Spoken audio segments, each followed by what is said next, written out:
बिस्मिल्लाहिर्रहमानिर्रहीम। अस्सलाम वालेकुम नाज़रीन, आज के दिन की दूसरी वीडियो के साथ इदारा हाज़ा आपकी खिदमत में हाजिर है।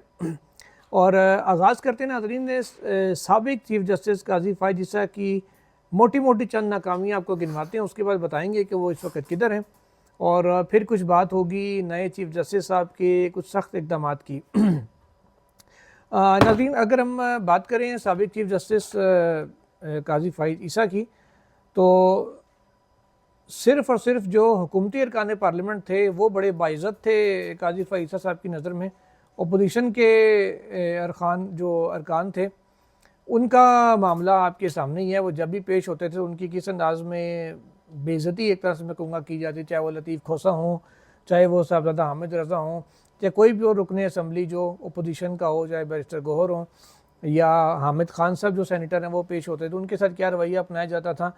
तो ये एक खुल्लम खुल्ला उनका बायसनेस थी, उनकी नाकामी थी जो तसव्वुर की जाती है। इसके अलावा अरशद शरीफ शहीद, अल्लाह ताला उनको गरीक़ रहमत करे, उनके दर्जात बुलंद करे। 2 दिन पहले उनकी बरसी थी। 1 साल से ज़्यादा चीफ़ जस्टिस काजी फ़ाइज़ ईसा ओहदे पर रहे और 2 दफ़ा उन्होंने जिक्र भी किया उस केस का। मतीउल्लाह जान ने उनको याद कराया कि वो केस भी लगा दें, लेकिन एक दफ़ा भी वो केस लगाने की उन्होंने ज़हमत नहीं की। एक दफ़ा 5 रुकनी बेंच का केस जानबूझ के, जैसे मैंने बताया था, 2 सहाफ़ियों के मशवरे पे उन्होंने 3 रुकनी बेंच के सामने लगा दिया। फिर 3 रुकनी बेंच ने करार दिया कि जैसे ही ये 5 रुकनी बेंच अवेलेबल होगा, जो पहले केस सुनता रहा है, जिसमें मंदोखेल साहब भी थे और दीगर अहबाब भी थे, कि जैसे ही ये बेंच अवेलेबल होगा इस केस को लगा दिया जाए। लेकिन वो दोबारा से एजेंडे के ऊपर आया ही नहीं केस। इधर से अंदाज़ा लगाएं कि सिर्फ 63A का रिव्यू एजेंडे के ऊपर बार बार आता था, मखसूस सीटों का केस जो है वो रिव्यू बार बार आता था। अरशद शरीफ शहीद का केस दोबारा एजेंडे के ऊपर ही नहीं आया। फिर वो कहते थे, साथ ये भी दावा करते थे कि मेरी किसी किस्म की कोई मुदाखलत नहीं है रजिस्ट्रार के काम में। इसी तरीके से नाज़रीन, जो रिटर्निंग अफसरान इंतज़ामिया से ना लिए जाएँ, इनका जो मुकदमा था उमैर नियाज़ी ने हाई कोर्ट में किया था। हाई कोर्ट ने स्टे ऑर्डर दिया और मुअत्तल किया इलेक्शन कमीशन का नोटिफिकेशन, और रातों रात अदालत लगी। चीफ इलेक्शन कमीशनर को पहले बुलवाया गया, फिर अपील दायर करवाई गई, उसी रात वो फिक्स हुई। छुट्टी पर जाने से पहले मौसूफ ने उमैर नियाज़ी को शो कॉज नोटिस भी जारी किया। हाई कोर्ट का फैसला सस्पेंड किया, रिटर्निंग अफसर इंतज़ामी अफसरान बहाल किए और उसके नतीजे में जो इलेक्शन हुआ आपके सामने है। लेकिन दावा साथ ये किया कि मैंने इलेक्शन के रास्ते में से रुकावट हटा दी है, और आज तक वो केस दोबारा फिक्स नहीं किया। अपने पूरा जो टेन्योर उनका जनवरी से लेके दिसंबर से लेके फिर ये अक्टूबर तक रहा है, 10 महीने में वो दोबारा केस उन्होंने फिक्स नहीं किया नोटिस जारी करने के बाद। फैज़ाबाद धरना केस में नाज़रीन कमीशन बना। कमीशन ने पूरे का पूरे फैसला जो इन्होंने लिखा था, जिसको बड़ा क्रेडिट लेते हैं ये, उसको दबरदूस करके रख दिया। उसके बाद फैज़ाबाद धरना कमीशन की रिपोर्ट इन्होंने खड़े खड़े मुस्तरद कर दी और गवर्नमेंट ने कहा जी हम नया कमीशन बनाएंगे, दोबारा इसका जायज़ा लेंगे। और आज तक ना वो कमीशन बना, ना काजी साहब ने दोबारा केस लगाने की ज़हमत की। हाँ, अलबत्ता अगर मारगला हिल्स के मुतालिक होता तो दिन में 6 दफ़ा भी लगाना पड़ता तो ज़रूर लगाते। अपने कई खतूत में वो हवाला देते थे, जब खासकर जब फौजी अदालतों का केस था, बंदयाल साहब ने 9 रुकनी बेंच बनाया, उस पर चीफ जस्टिस काजी फ़ाइज़ ईसा ने यह कहा, ख़त के अंदर लिखा कि खोसा साहब के दौर में जो हिरासती मराकज़ का केस था फाटा में, वो केस अगर लग जाता, उसका फ़ैसला हो जाता, तो यकीनन ये फ़ौजी अदालतों का मुकदमा ना यहाँ पे आता, ना इस केस को, ना ऐसी नौबत आती कि फ़ौजी अदालतें बनानी पड़ती। वंस फॉर ऑल इशू उस केस के अंदर ही हम सेटल कर सकते थे। लेकिन चलें, बंदयाल साहब ने नहीं लगाया, गुलजार साहब ने भी वो केस नहीं लगाया। आप जो हवाले देते रहे ख़त में उस केस का, आपको 13 महीने क्या हुआ था, आपने क्यों नहीं लगाया? इस बात का उनके पास कोई जवाब नहीं है। आर्टिकल इसके लिए बेंच बना दिया, केस अपने दौर में मुकर्रर नहीं किया। 9 मई के मुल्ज़िमान का ट्रायल फ़ौजी अदालतों में नहीं होगा। सुप्रीम कोर्ट के 5 रुकनी बेंच ने करार दिया। हुकूमत ने अपील दायर की। चंद लोगों को तो सज़ाएँ देकर हुकूमत ने सज़ाएँ दी, सज़ाएँ पूरी हुई और रिलीज़ कर दिए गया स्पेशल मिशन पे। बाकी मेजॉरिटी आइनी नुक्ता है कि ट्रायल सिविल अदालतों में उनका होगा या फ़ौजी अदालतों में होगा। ये केस वो दोबारा उन्होंने मुकर्रर ही नहीं किया और इसका फ़ैसला भी वो ऐसे ही छोड़ के चले गए। 2 के खुद बेंच में नहीं थे, अमीनुद्दीन खान साहब थे, लेकिन उसका फ़ैसला भी अपने दौर में उनके नहीं हो सका।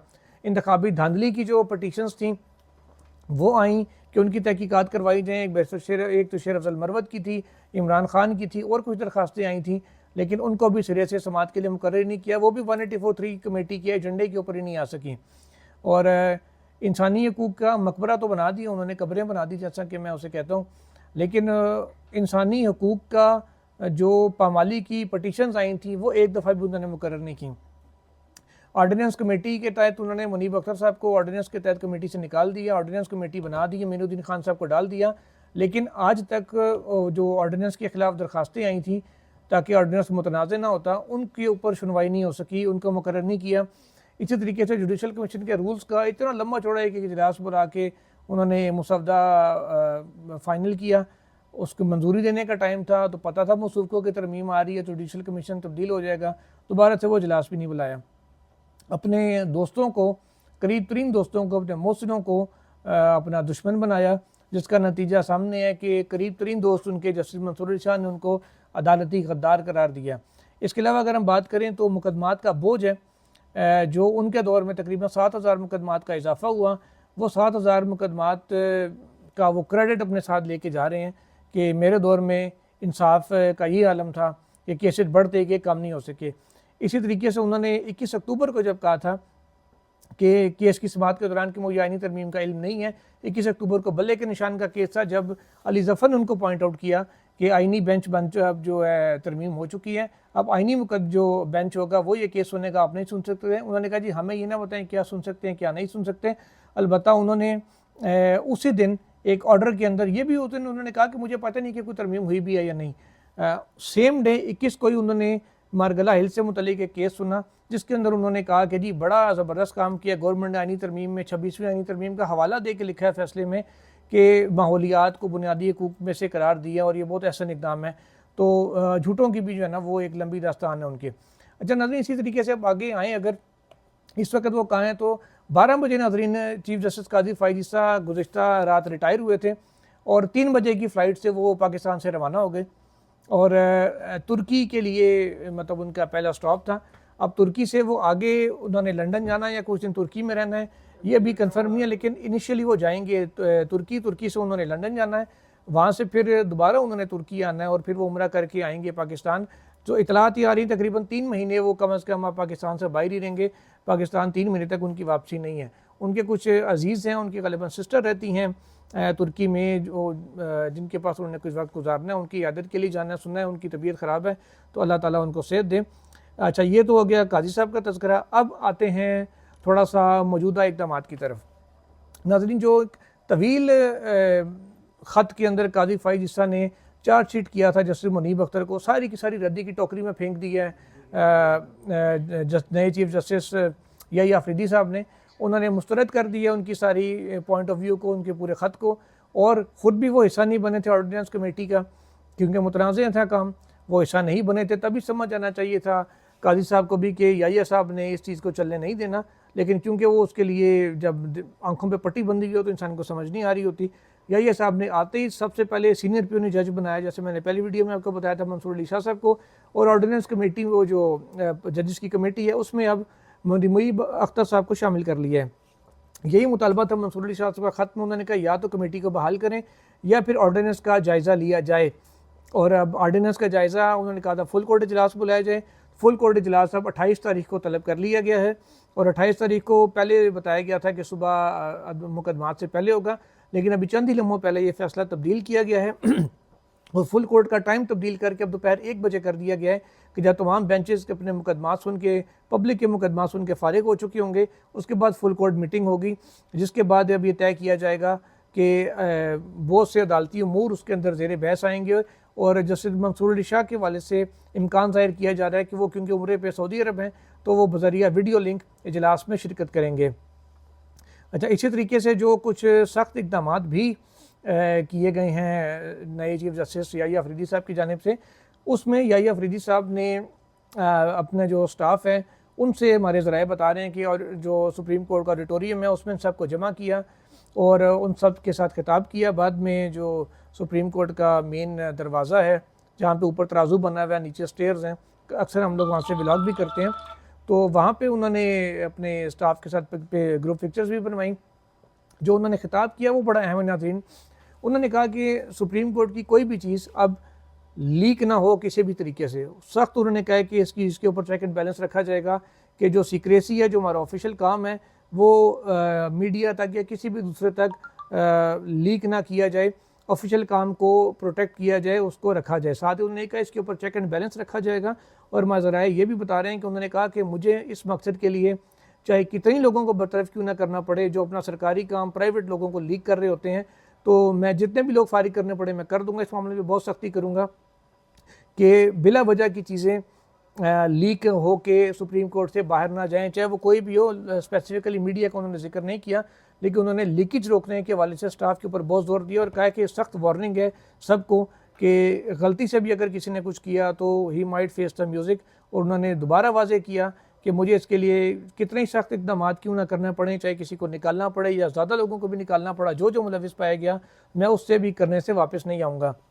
साथ ही साथ उन्होंने कहा कि मैं अचानक से दौरे करूँगा सुप्रीम कोर्ट की मुख्तलिफ ब्रांचेस के, मुख्तलिफ दफातर के, रजिस्ट्रीज़ के, तो उन्होंने दौरे करने ही हैं। तमाम जो रजिस्ट्रीज़ बनी हुई हैं, चाहे कराची की हैं, चाहे कोयटा की हैं, चाहे लाहौर की हैं, चाहे पेशावर की हैं। इसके अलावा उन्होंने कहा ब्रांचेस के विज़िट करूँगा। कोर्ट टाइम ख़त्म होने के बाद अचानक किसी दिन आप देखेंगे कि याहिया अफरीदी साहब इंस्टीट्यूशन ब्रांच में पहुंचे हुए हैं, किसी दिन वो जनरल ब्रांच में है, किसी एडमिनिस्ट्रेशन ब्रांच में है, किसी दिन फिक्सेशन ब्रांच में होगा। अचानक दौरा करेंगे और देखेंगे वहाँ पे क्या काम हो रहा है, क्या नहीं हो रहा, लोग मौजूद हैं या स्टाफ या गैर हाजिर हैं, अगर जो नहीं है तो वो किधर हैं, सीटें खाली क्यों पड़ी हुई हैं। तो सारी चीज़ें एडमिनिस्ट्रेटिव थोड़ा check and balance Supreme Court में रखने का उन्होंने फ़ैसला किया है। और एडमिनिस्ट्रेटिवली वो काफ़ी सख्त भी पाए जाते हैं। तो उन्होंने अब कहा है कि टाइट होकर मैं काम सबसे लूँगा। ऐसा नहीं है कि लोगों को कैजुअल अंदाज में होगा कि किसी के कमरे में जाएँ। सरकारी अफसरान है, कभी कभी हो भी जाता है ऐसे कि किसी जगह जाएँ तो कोई सोया पड़ा होता है, कोई बैठा हुआ है, कोई जूतियाँ उतार के टांगे टेबल पे रखी हुई होती हैं। मैं ये नहीं कह रहा कि सुप्रीम कोर्ट में सब कुछ होता है, लेकिन इस तरह की चीज़ें अमूमन सरकारी दफातर में पाई जाती हैं। तो याहिया साहब ने जब दौरे करने हैं तो अगर ऐसी कोई चीज़ कहीं उनको नज़र आ गई सुप्रीम कोर्ट में तो उनकी शायद फिर खैर ना हो, या जो काम नहीं कर रहे होंगे शायद उनकी भी खैर ना हो। इसके अलावा एक चीज़ जो हमें ज़राए से पता चली है कि यासीन शाह साहब जो सेक्रेटरी हैं चीफ जस्टिस के, इस वक्त चीफ जस्टिस के सेक्रेटरी हैं, पहले वो शुरू से इनके सेक्रेटरी चले आ रहे हैं। हमें बताया गया कि उनके कमरे में बड़ा फ्रीक्वेंट विजिट याहिया अफरीदी साहब जो है ना वो करते रहते थे। जब जज थे तब भी सिर्फ जाते थे, उनका सलाम दुआ करते थे, हालचाल पूछते थे। ये नहीं कि उन सख्ती करते थे कि तुम क्या कर रहे हो, क्यों कर रहे हो, ये क्या वह क्या, ऐसा कोई काम नहीं वो करते थे। सिर्फ नॉर्मल उनकी आदत है कि वो अक्सर अपने स्टाफ के पास जाते रहते हैं, विजिट करते रहते हैं, उनका हालचाल पूछते रहते हैं। कभी चैम्बर से निकलेंगे, सामने सेक्रेटरी के रूम में चले जाएंगे, जो प्राइवेट सेक्रेटरी और दीगर अमला बैठा है उनके रूम में चले जाएंगे। 2 से 3 ऑफिस चीफ जस्टिस के स्टाफ के पास होते हैं मुख्तलिफ, तो या बाकी जज के स्टाफ के पास भी। तो उन स्टाफ रूम्स में भी वो बताया जा रहा है कि वो रूटीन में विजिट करते रहते हैं, उनका हाल वाल पूछते रहते हैं, काम शाम देखते रहते हैं उनका कि वो क्या हो रहा है, अगर कोई टास्क दिया तो वो पूरा हुआ है कि नहीं हुआ। तो अभी भी वो सुना है कि इसी किस्म का होगा कि वो दरवाजे उनके स्टाफ के खुले ही रखे जाएंगे ताकि किसी भी वक्त वो चक्कर भी लगा सकते हैं। ये इतलात नाज़रीन सामने आई थी, मैंने कहा जिससे आपको आगाह कर दें, और इंशाल्लाह मज़ीद जो तफसीलात आएंगी उससे भी आगाह करेंगे। जाते जाते एक और बात बता दूँ कि सुप्रीम जुडिशल काउंसिल में जस्टिस याहिया अफरीदी पहले उसके रुकन नहीं थे, चीफ जस्टिस काजी फ़ाइज़ से पहले सरबराह थे और उसके बाद सरबराही आई मंसूर अली शाह साहब को आने, लेकिन क्योंकि चीफ जस्टिस तब्दील हो गए तो याहिया अफरीदी साहब जो पहले उसका रुकन नहीं थे, मंसूर अली शाह साहब और मुनीब अख्तर थे, वो उसका ना सिर्फ रुकन बन गया सुप्रीम जुडिशल काउंसिल का जो जजेस के खिलाफ आने वाली शिकायत को सुनती है, बल्कि डायरेक्ट ही उसके चेयरमैन भी बन गए हैं सुप्रीम जुडिशल काउंसिल के, क्योंकि चीफ जस्टिस ऑफ पाकिस्तान ही उसका चेयरमैन होता है। तो एक तो उसके वो चेयरमैन बने हैं, दूसरा नाज़रीन जुडिशल कमीशन ऑफ पाकिस्तान जिसने ना सिर्फ जजेस तैनात करने हैं बल्कि आइनी बेंचेस भी बनाने हैं आइन के मुताबिक क्योंकि उसकी सरबराही चीफ जस्टिस ऑफ पाकिस्तान ने करनी होती है। तो याहिया अफरीदी साहब उसके भी चेयरमैन बन गए हैं। उसके अंदर अलबत्ता एक तब्दीली ये ज़रूर आई है कि चीफ जस्टिस के अलावा 4 सीनियर जजेस उसके अंदर शामिल होते हैं।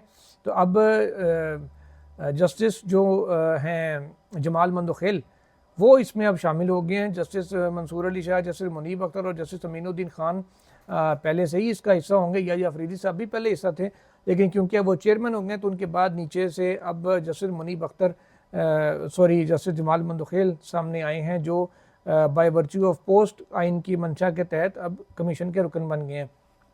आइंदा हफ्ते जुडिशल कमीशन के फ़ाल होने का भी इम्कान है, क्योंकि सुप्रीम कोर्ट की जानिब से पार्लियामान को लिखा जाएगा कि जो अरकान कौमी असम्बली और सेनेट हैं और जो स्पीकर ने एक स्पेशल बंदा नॉमिनेट करना है, या वो खातून होंगी या कोई टेक्नोक्रेट की एहलियत रखने वाला सिविल सोसाइटी का कोई बंदा होगा, वो नाम मांगे जाएंगे वजारत कानून के ज़रिए। वजारत कानून पार्लियामान से वो नाम लेके चेयरमैन सेनेट से, स्पीकर कौमी असम्बली से सुप्रीम कोर्ट को देगी, जिसके बाद नोटिफाई सुप्रीम कोर्ट की जानिब से किया जाएगा जुडिशल कमीशन ऑफ पाकिस्तान को। फिर उसका पहला इजलास होगा, उसके रूल्स कैसे बनाने हैं, क्या नहीं बनाने, उनका भी जायज़ा लिया जाएगा आइन के तहत, और फिर आइनी बेंच भी उसी जुडिशल कमीशन ने बनाना है। तो देखते हैं अगले हफ्ते से मज़ीद इंपॉर्टेंट डेवलपमेंट्स होंगी, तो मज़ीद खबरों के साथ भी हाजिर होंगे नाज़रीन। टिल देन, अल्लाह हाफ़िज़।